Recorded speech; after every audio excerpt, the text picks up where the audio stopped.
विवाह पाई मिछ प्रतिश्रुति 30 वर्षीय महिला को करुथिले बारंबार दुष्कर्म धर्म परिवर्तन करने को देउछन्ते चाप मामला रुजु पर युवक फेरार। एमिति एक सांघातिक खबर आसी उत्तर प्रदेश नोएडारू जड़े 30 वर्षीय महिला घटी घटना जड़े मुसलमान पुरुष विवाह प्रतिश्रुति दे बारंबार दुष्कर्म करुथिले आउ एबे जेतेबेले विवाह कथा उठुछि से तांकु जोर जबरदस्त धर्म परिवर्तन करने को चाप पकाउथबा अभियोग होइछि।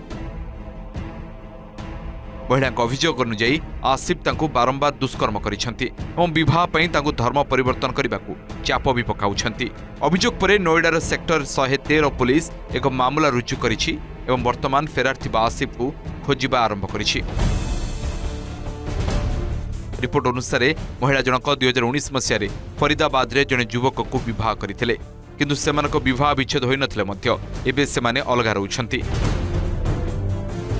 महिला कहवा कथा से तांको स्वामी मद्यपान अभ्यास जोगु अतिष्ठ हो जाइथिले आ अलगा रहिबाकू निष्पत्ति नैथिले।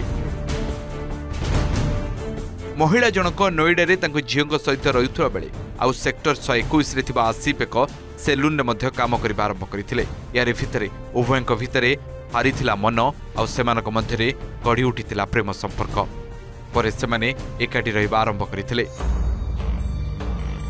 आसिफ विवाहर प्रतिश्रुति देउथिले आ महिला को बारंबार दुष्कर्म करिवार फायदा नेउथिले।